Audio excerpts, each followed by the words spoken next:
안녕하세요. 여러분의 안티에이징을 책임지고 있는 명탐정 레이첼입니다.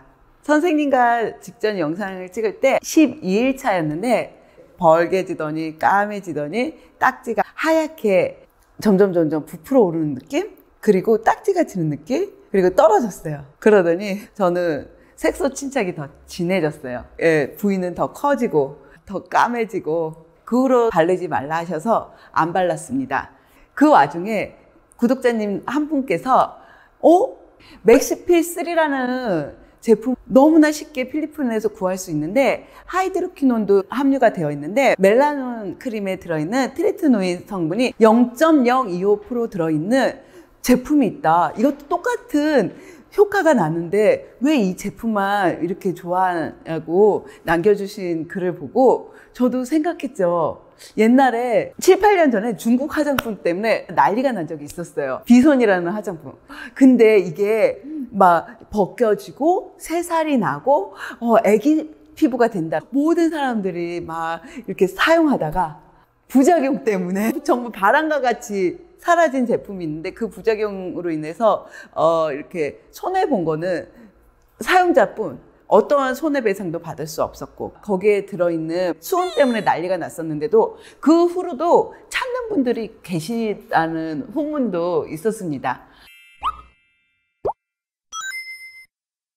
선생님이 바르지 말라고 하신 말씀도 있었지만 제가 이 제품을 계속 공부하다 보니까 애시드 제품이 안 좋다고는 알고 있었지만 왜 애시드 제품이 앞에 있을까요? 라는 말이 떠나지를 않았었어요.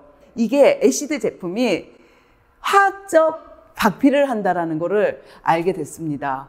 그 화학적 박피가 정말로 각질층에 있는 색소 침착은 벗겨질 수 있어요.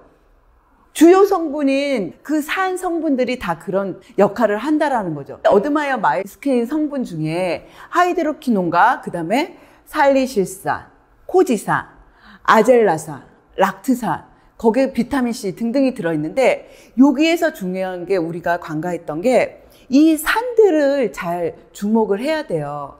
이 산들에 의해서 화학적 박피가 일어나는데 화학적 박피는 세 가지. 첫 번째는 표층 박피인데요. 이 표층 박피는 각질층, 표피까지 침투해서 이 낮은 농도에 여기서 중요한 게 살리실산과 락트산, 글리코산이 표피까지 침투해서 색소들을 없애주는 거죠.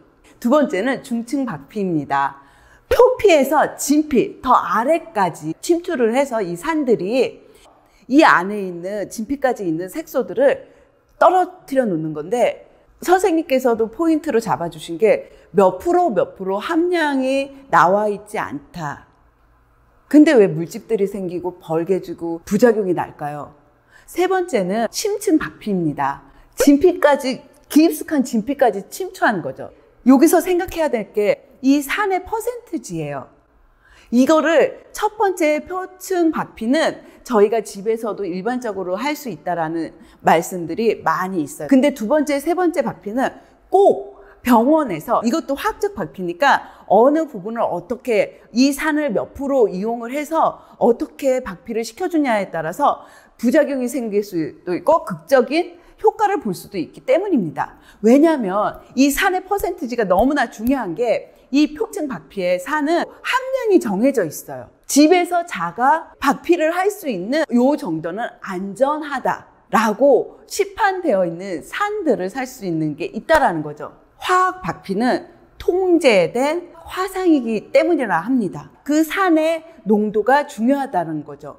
그 농도에 따라서 색소 침착이 되고 흉터가 있고 통증이 생길 수도 있고 붓는다고 부작용 쓰시는 분들도 있는데 이게 또 심하면 신장과 간까지 손상이 입을 수도 있다 합니다. 그래서 화학적 박피는 표피층, 주근깨, 검버섯 여기까지는 부작용도 거의 없지만 정말 환상적인 효과를 보신 분들이 그러신 분이고 그 외 이 표피보다 깊이 떨어진 애를 하루에 한두 번, 두세 번 욕심내서 많이 하면 이거는 이런 부작용들을 낳을 수 있다 합니다. 그래서 2번과 3번의 화학적 박피는 병원에 가서 시술을 하도록 권장되어 있는데 우리가 이 제품이 이 화학적 박피를 하는 제품인지 몰랐던 거죠. 그냥 화장품인 줄 알았던 거죠. 표층 박피에 사용되는 성분은 어드마이어 마이스킨에 함유되어 있는 아하, 바하. 여기서 중요한 거 농도입니다. 이게 정해져 있는 게 아하는 30에서 40%, 바하는 15에서 20%가 적합하다고 나와 있는데 우리는 이게 어느 정도 들어가 있는 건지 누구도 알 수 없게 성분 표시에 나와 있지 않습니다. 그래서 지금 이렇게 부작용이 생긴 건 아닐까요? 이렇게 화학적 박피를 하고 그런 다음에 우리가 해야 할 일, 우리가 지켜야 될 주의사항, 그래서 정말 부작용 없이 원하시는 결과를 꼭 보시길 바라는 마음에서 이 자리를 마련했습니다. 생각을 해보세요.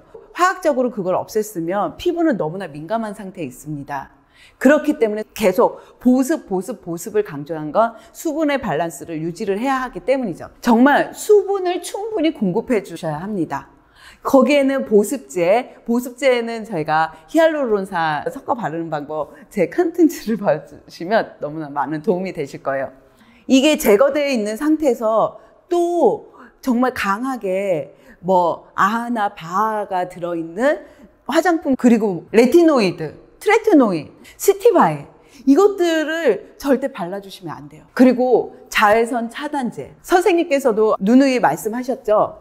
오전에는 바르지 말고 오후에 발라라, 잠자기 전에 발라라. 박피를 찾아보시면 이 말은 정말 너무나 많이 써져 있어요. 이게 박피제라고 알고 있었으면 더 조심해서 바르실 수 있지 않을까, 더 강조해 드려야 되지 않을까. 그리고 이 전 컨텐츠에서 말씀드렸듯이 무기자차, 화학적 반응을 하지 않는 이 무너진 피부 장벽이 회복할 수 있게끔 순수한 것들로 우리의 피부를 보호해 줘야 되고 장벽이 회복될 수 있도록 기다려 줘야 되는 시간인 것 같습니다. 사우나, 찜질방 가지 마시고요. 그리고 중요한 거, 제가 더 속상했던 거는 검버섯을 위해서 했던 팩들로 인해서 피부 전체가 정말 광이 날 정도로 점점 좋아지고 있었는데 이제는 못하게 됐어요. 요 점이라도, 요 부분이라도 피부가 손상되어 있는데 여기에다가 천연팩들로 더 스트레스를 줘가지고 더 색소 침착이 더 심해질 수 있는 기회를 주면 안 되니까 천연팩도 지양하는 그런 시간을 갖고 있습니다. 이것들을 모두 지켜서 부작용을 최소화해서 원하시는 결과를 꼭 보기 바라고요. 저는 앞으로는 정말 안티에이징에 적합한 이런 컨텐츠로 알차게 돌아오겠습니다. 안티에이징 화이팅! 구독과 좋아요